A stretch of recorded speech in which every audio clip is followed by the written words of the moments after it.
In today's episode, we unpack 7 tips for better email marketing for churches. Email is one of the most important ways for you to communicate with the people in your church family, and getting it right will pay huge dividends going forward. We hope this conversation helps your church reach more people and grow. This is the Reach Right Podcast. Well, hey guys, welcome to the Reach Right Podcast, episode number 53. I am your host, Thomas Costello. And with me, as always, is my co-host, Ian Hyatt. Hey, what's up, Thomas? Hey, not much, man. Excited for our conversation today. We're going to be talking about email marketing for churches. Yeah. We have 7 tips we want to share with people here today. When I mentioned that this was the topic and we started dialoguing about it, your immediate reaction was, "Oh no, not again!" Email marketing. Yeah. And I think that's probably the reaction a lot of our audience. That's the kind of content we try to put out here, is stuff that everybody says, "Oh, why do I have to listen to this?" Right. That's not to say it's not important. Just not my funnest topic, I guess. But yeah, I think that this is the thing, is that I think we only do things that I think we would only do it. Like, there's only one reason to do things that we think our audience might roll their eyes about and not want to listen to. It's because we think it's really, really important. Right. I think that this is something that is it is often overlooked. And I think if you're anything like the church culture that I've come from, is that the church newsletter and email marketing is just something that is like an afterthought, and we kind of hand that over to the church secretary, and she just kind of gets it done and puts in whatever it is. And I want to say, first of all, that's not one of our tips, but that's the wrong way to do email marketing, I think, for churches. And I will say that I think email marketing is one of the most important things that churches can be paying attention to when it comes to communication, actually marketing. And I think that's the thing, is that we don't think of email as a marketing tool. We think of it more as a kind of follow-up communication. Communication, right. Yeah. And I talk to so many church leaders that it's just something they've always been doing, and they feel like this burden to have to keep doing it. But here's the thing. The reason why it's so important is because this is still one of the few means of communication that most people still pay a lot of attention to. Like, I think that if something comes up in my Facebook feed, it doesn't demand a response from me. If something comes up at Instagram or on Twitter, or even in other places, like even if someone just leaves me a generic text message that doesn't, like a normal text message, I'll respond to it. But if it's a church-wide text message, it doesn't demand a response. But people, when they think about their email, there are still things. This is where important documents get sent, and people still do look at it and pay attention to every single email that winds up in their actual inbox. And so we have some tips and strategies we're going to share today, but I just want to quell the myth, I guess, that this is no longer important or that email is dead, because I think it's more alive than ever. Email marketing, it's harder than it used to be, because email algorithms are smarter, and it's easier to wind up in spam, and you have to do more to make sure people appear there. But I think it's something that's really important. So I don't know. What do you have to add to that? Yeah, not much. I think you hit it on the head there. I think that, a lot of people, I like how you said, texts don't demand a response. Social media posts don't always demand a response, but email is something that, it doesn't always demand a response, but it's something you'd be more inclined to respond to. And I agree. I think a lot of people, at first notion, they could be like, well, in the day and age of social media and texting and mobile and everything, email's, not as important as it used to be. So I could see there'd be a temptation to have that mindset. I almost thought that email was going in that direction when texting and all of this stuff started surfacing several years ago. But then I started to realize, well, my email did become more important, especially emails that I wanted to receive, because I think that's the thing, is that, yes, there's more spam out there, but, Gmail has ways to categorize, and filter certain emails. And so I see stuff, but the way I have my email set up, I see stuff that's important to me, or something of relative interest. So I do look at that email is even more important than I do when I'm on Facebook or whatever, and whenever I'm seeing there. So glad you hit that. I think it is a really important place to market. Now, as we talk about things today, I want to share this, that Gmail has really taken over the email industry. And so they kind of set the standard when we talk about some of these tips, where a lot of them are based on how a Gmail mail account works. And so let me give a quick idea on this, is that we all know that there's spam filters, right? So that there is a whole spam folder where stuff tends to go to, and mine is totally full of all the junk mail of things that I don't ever remember subscribing to, or things that people stole my email address from and they're sending me things. That's one thing.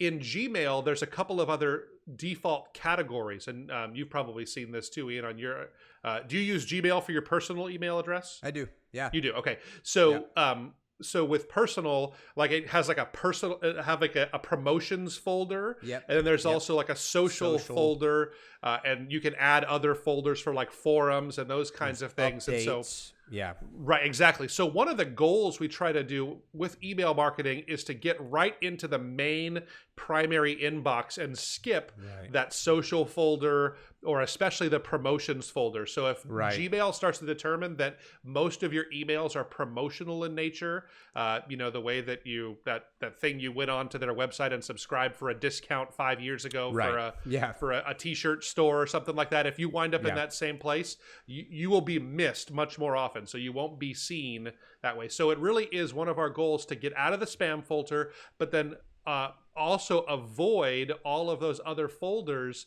that Gmail can put people into. So that's, as we talk about this, these are some tips to make sure we stay out of there and really engage with people that way. So yeah, it's important. I think it's something that we really need to pay attention to. So I'll let you go ahead and kick us off with the first tip for people today. Yeah, first one's a good one here, and actually exciting to me, not totally boring to me. So this one is write enticing subject lines, and it's kind of funny.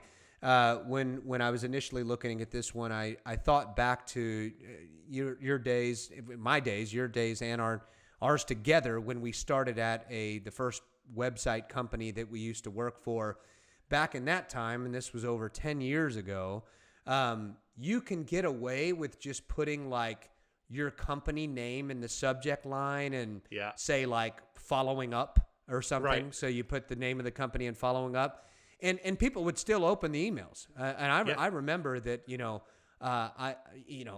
most people would open my emails or respond to my emails, even if they weren't going to become a client or whatever during that time in sales. But you can't do that anymore. So you need something that's going to be, and I think a lot of this is because of the spam you mentioned, and because of how inundated we are with different promotional stuff. You need to be a little crafty and clever and write enticing subject lines.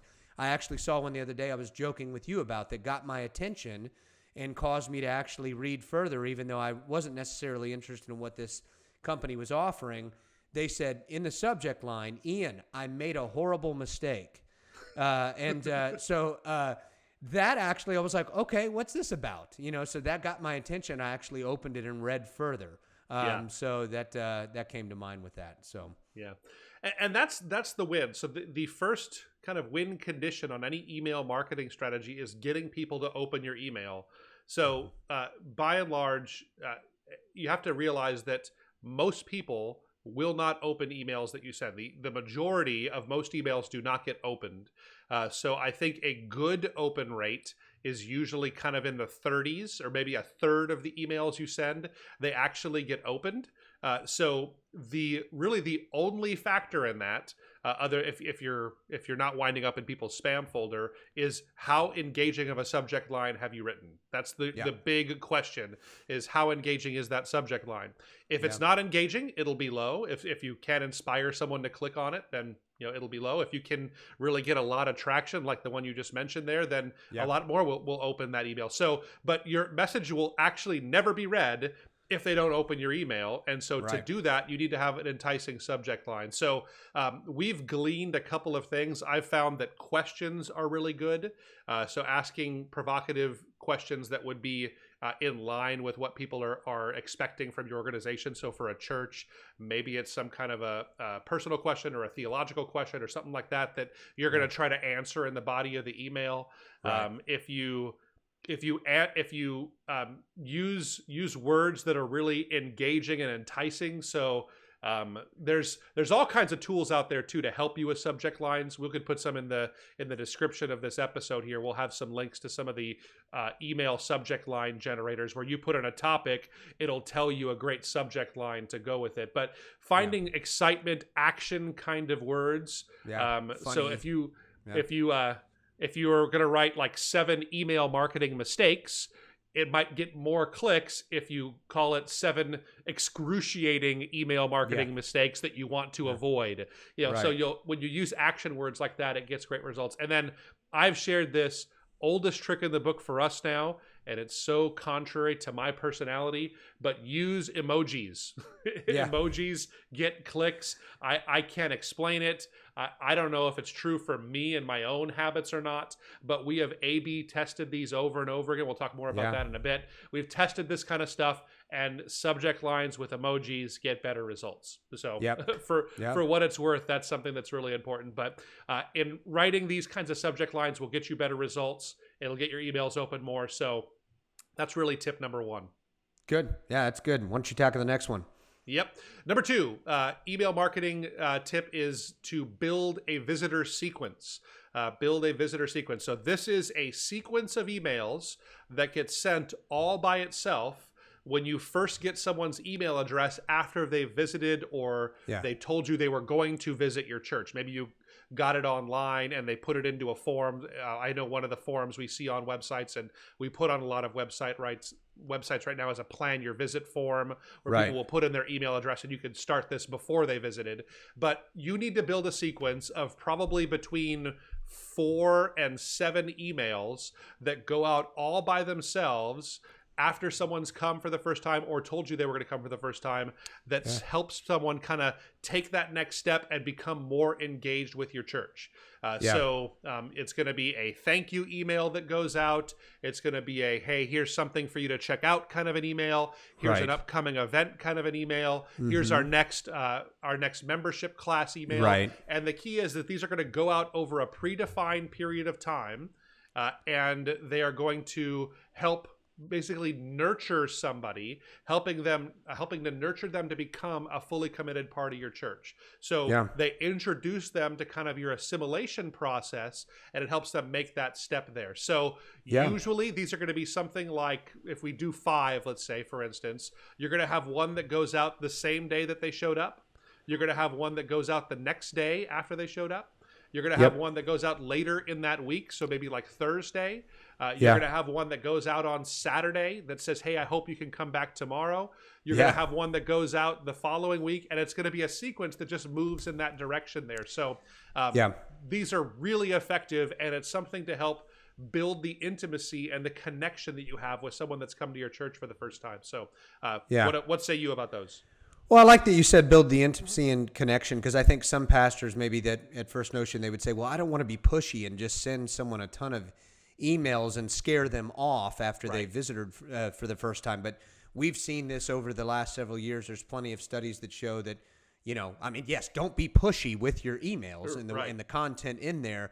But it actually, you're coming back this weekend, right? We really want you to be there. Like, not that, right? That's not what it is. You need God, right? You realize that.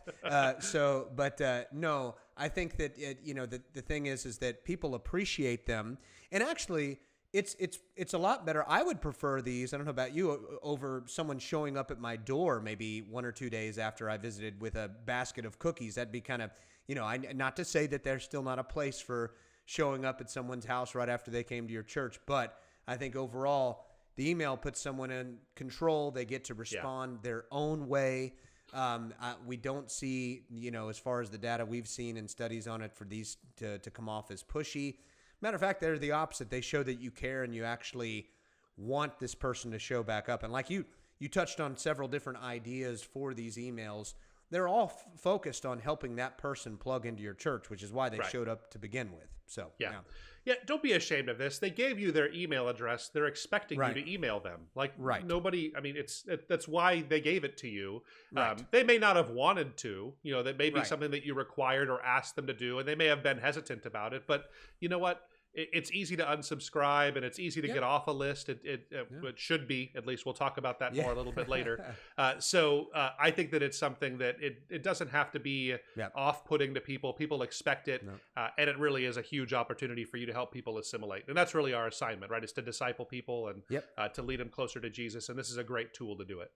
Yeah, and that's a good transition to our next one. And is these when we were saying that these emails are, these are of interest. They gave you the email, and they also have visited. So we're sending specific emails based on, that person visited for the first time. Right. So that leads to this next one: is you need to segment your contacts, your email contacts. You need to, another way of putting that is organize them, because not everyone is a first-time visitor, right? So someone, if your members should be getting different emails than someone who is a first-time visitor.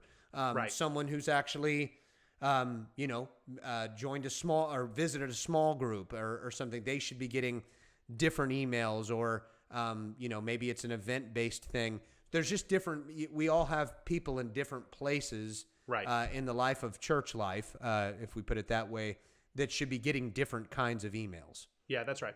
So this is a little bit more of an advanced thing, and I don't know that I recommend this for every church. If you have 45 people in your church and your email list is maybe 60 people, including everybody that showed up over the last 2 years or something like that, it's a lot of work for to write 2 different emails. But if you have a list of any size, then it really starts to make sense to segment that out to people in different places in their their relationship to your church. So it doesn't make sense that you're going to send someone that's been serving at your church for 24 years and is there on Wednesdays and Sundays and is part of a small group and leads a ministry. They don't need the exact same email that someone that came one time 2 years ago got, because it's something that they're in just different places. So you want to really focus your emails on where people are. And if you segment your list, you make it smart enough that you have some people that are, I think for most churches, it'll be 2 or 3 different spots. In that case, you'll have some people that will be like the visitors that have come a couple of times or never got assimilated. And then you have maybe a second segment is people that have come and have become assimilated, or maybe those that have a place of serving, or maybe those that give regularly. Those would be different kinds of segments that you would have. And so if you organize your list in those 2 ways there, I think just those 2 categories of people that aren't a part yet and people that are members of our church, having slightly different emails or different kinds of messaging to those 2 people, you'll just get better results with it. So a little bit more work, a little bit advanced, but I think it's valuable. Yeah, you don't want to send the thank you for your for your giving and your generosity to someone who's never given at your church before. So exactly, and they'll think they're just doing fine. So but that's good. Well, why don't you get the next one? Yeah, number 4 here. It's scrub your list. Scrub your list. This means clean out your list every probably about 6 months or so.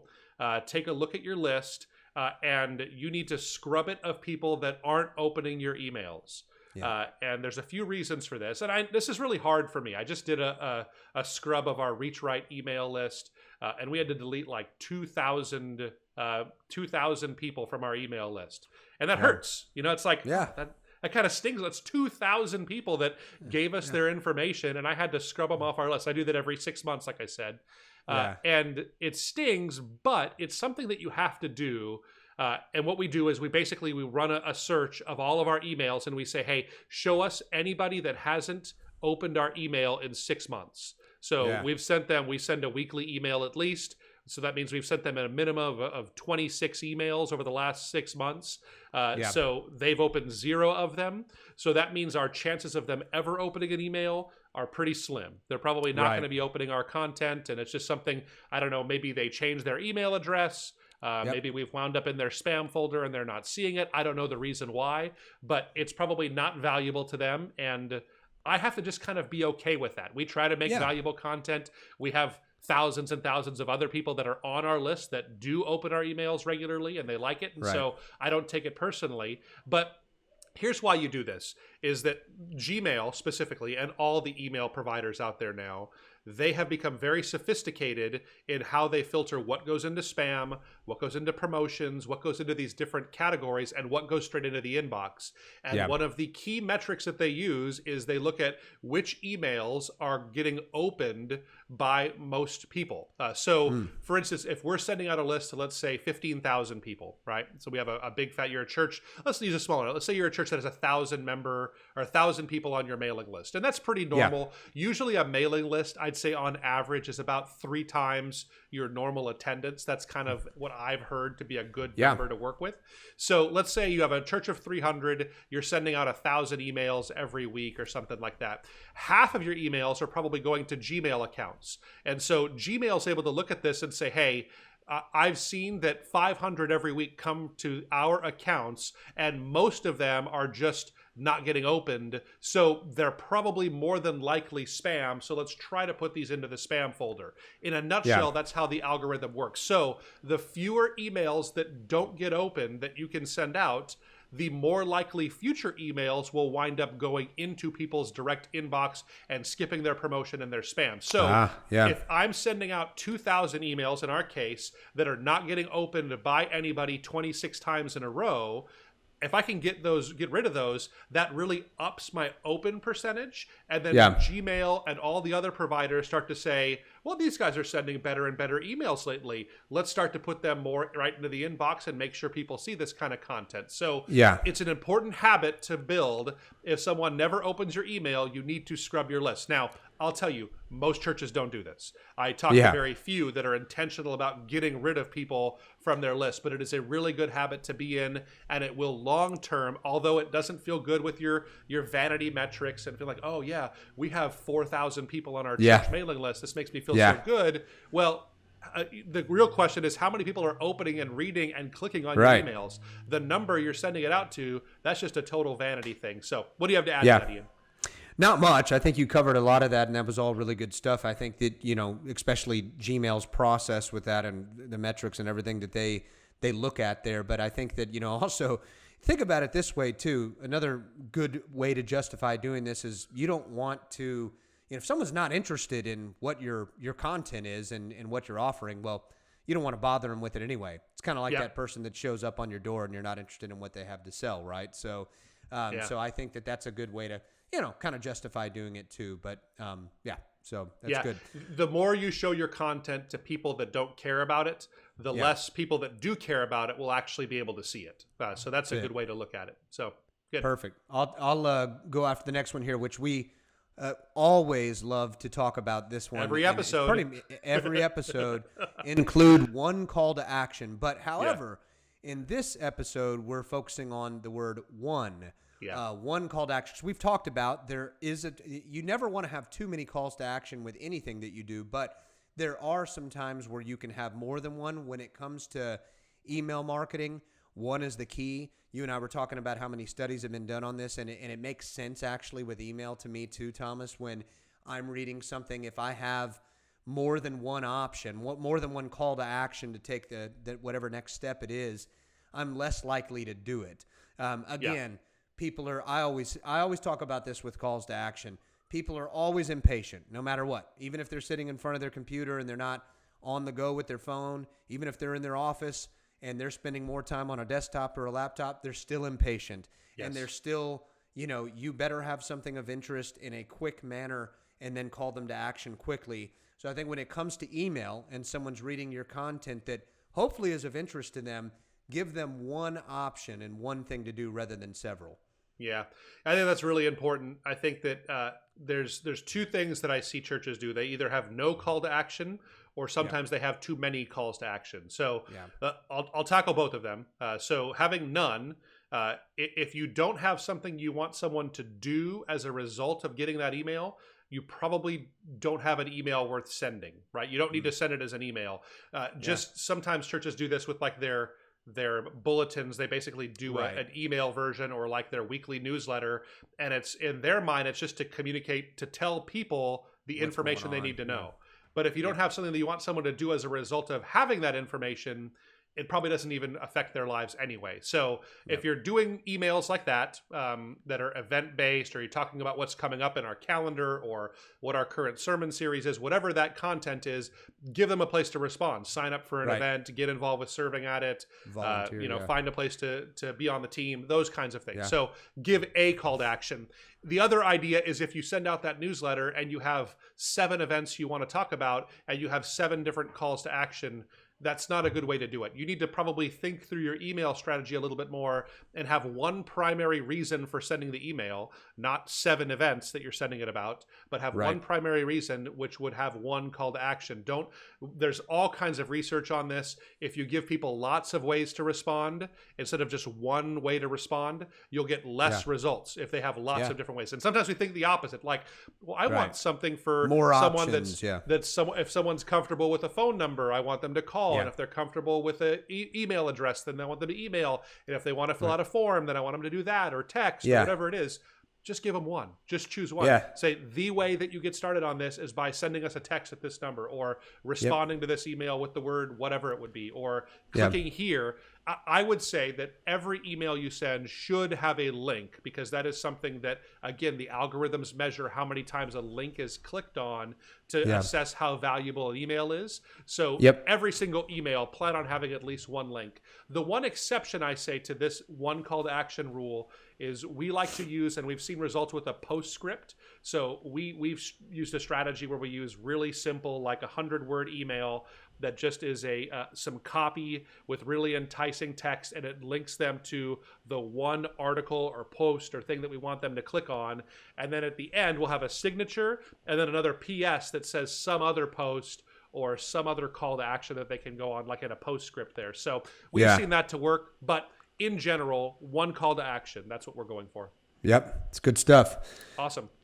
Number 6, use A/B tests. Use A/B tests. So for those that aren't aware, an A/B test is something where you send out one piece of content and it has 2 different versions of it, so you can compare which one gets better results. So as your list grows, this probably isn't very helpful if you have 75 people on your list, because the numbers won't, but it's a good habit to get into. But if you're sending to 1,000 people, and it's really a good idea in that case to start using some A/B tests where you do 2 versions of the email that would have 2 different slight variations a lot of times, and see which one gets better results. So if it were me, I would start with my subject lines.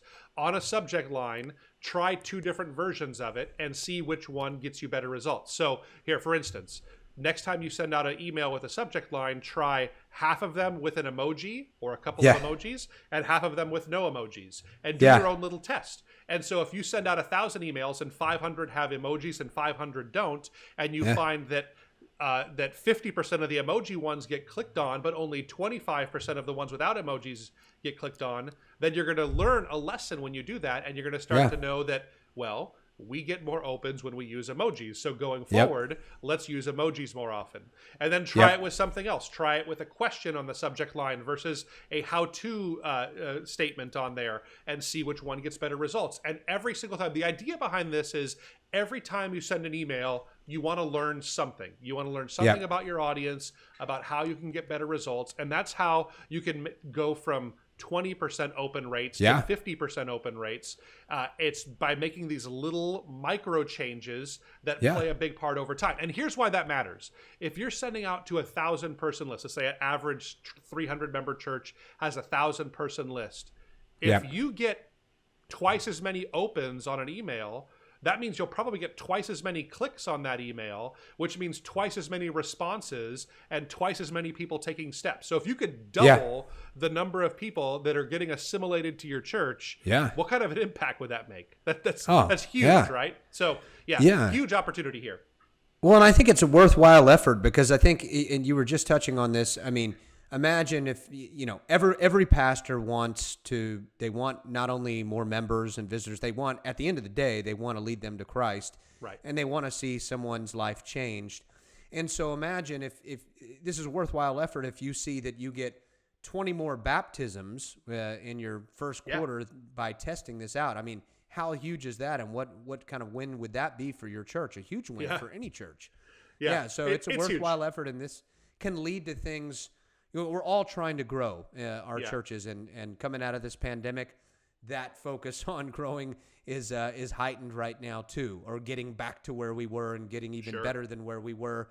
And so these are worthwhile efforts to definitely to test and see what works to get better results. Yeah, let me add one more thing just here. I totally get that sounds bizarre. Like on its surface, that like you need to tell me that like the way to double the number of people we're winning for Jesus is by testing with and without emojis on our emails. But like it sounds totally weird. I get it, but it's not just that one thing. It's a culture of you learning from these things and making incremental improvements. Emojis aren't going to double your open rate. Right. But if you do this for a year and you learn 52 different lessons, you can double your open rate on these kinds of things. And you take these things to heart. And I think if this is one of the primary ways that you introduce your discipleship process to people, which it is, that will lead to more people getting into your discipleship process, more people following Jesus. And that's just really what it's all about for us here. So I know Jesus didn't talk about A/B testing in Scripture. I know that's not in there, but I do think that this is something that I talk about it because I believe Jesus would approve of it. Yeah. I don't speak fully on his behalf, but I think it works. Jesus and his disciples did plenty of attention-getting things within their ministry or strategy that got people's attention, whether or not it was a miracle or something that was said. Same kind of thing is if an emoji is going to get someone's attention. We put at my church, one quick example on this. We built a really big cross. We're up on a hill. We're at a very visible place off the highway.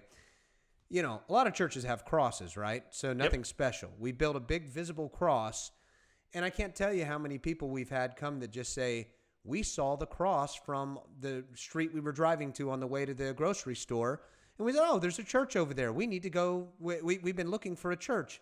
They came because they saw the cross. They can come because they saw the emoji in that specific email. So, again, it's attention getting, right? And it's whatever... Any little supplemental things that cause someone to take a step is worthwhile, right, when it comes to all this. So that's exactly right. Well, I'll tackle the last one here, and that's don't sweat the unsubscribes. This is a good one to finish on. Like you said, when you scrubbed our email list, you were a little sad that 2,000 people were going away. Yeah. Same thing. You can get sad when someone unsubscribes. They're no longer interested in my church or what our ministry has to offer. Yeah, that's a bummer, and if they're not interested anymore. But again, kind of the other example that I was just talking about, you really don't want, if they're not interested, they're not interested. Yeah. And so, you know, if they unsubscribe, don't worry. Let's find a way to get more people to subscribe. But you really don't want them there if they're not interested. And there's a lot of other reasons I'm sure you'll unpack too for that. Yeah. So. I mean, it's hard to say this, but unsubscribes are good. You know, you want people to unsubscribe from your email list if they actually don't want the content, because in the end, having people that don't want your content, don't open your content, don't click on your content, makes fewer people that want your content see your content. The algorithm will start to think it's less valuable. And so I have been there. I have pastored churches, and it's almost like it's like an informal way of someone telling you they're leaving the church. It's like that conversation when you get that, hey, I wanted to know, Pastor, if we could take you out to coffee. That's never the conversation you want to have when you're in ministry, because I wanted to talk about something or something like that. That's what an unsubscribe feels like when someone who's been a part of your church says, I don't want your emails anymore. It hurts. It hurts your heart. It makes you feel like you're it's kind of a vote that they're telling you, but you have to get over that. They are good. You want to invite people. And so to that end, I think it's important that you make unsubscribing obvious and easy. On the bottom of every one that we send, we have some very clear text that says, click here to unsubscribe. And you just click it.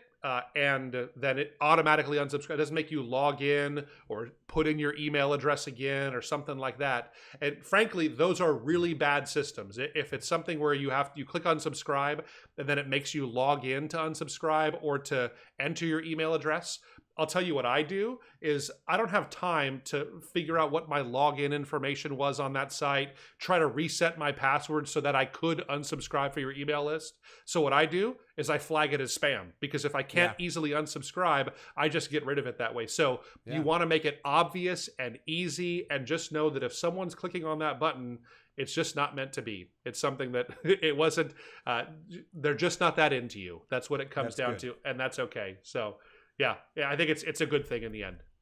Good deal. Good stuff. Nothing much to add there. So awesome. Yeah, email marketing, guys, it's something that every church really needs to be serious about in 2021. It is one of the most valuable communication tools.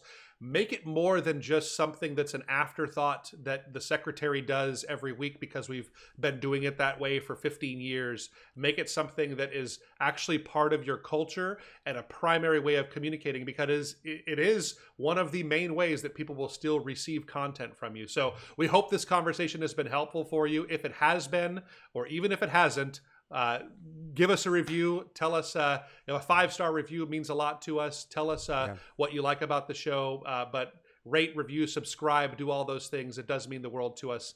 Thank you so much. Or unsubscribe. Yeah, if you don't want to.